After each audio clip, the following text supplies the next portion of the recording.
হিন্দু সনাতন ধর্মে প্রভু জগন্নাথ দেবের রথযাত্রার বিশেষ মাহাত্ম্য আছে। তাই এই ভিডিওতে আমি 2025 সালে রথযাত্রা কবে পড়েছে এবং তার পূর্ণাঙ্গ সময়সূচি সবকিছুই জানিয়ে দিলাম। বন্ধুরা, তার আগে পরবর্তী ভিডিও পেতে চ্যানেলটাকে সাবস্ক্রাইব করে নেবেন আর ভিডিওটা লাইক শেয়ার করতে ভুলবেন না। আর কোনো কিছু তথ্য জানতে হলে কমেন্ট বক্স তো রইলই।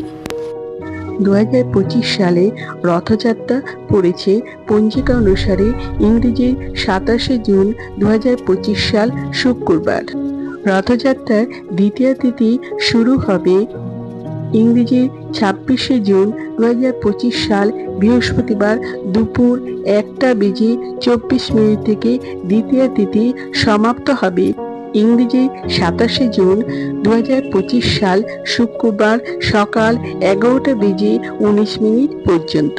উদয় তিথি অনুযায়ী রথযাত্রা পালিত হবে ইংরেজি 27শে জুন 2025 সাল শুক্রবার। আমার আজকের ভিডিওটা এই পর্যন্ত শেষ করলাম।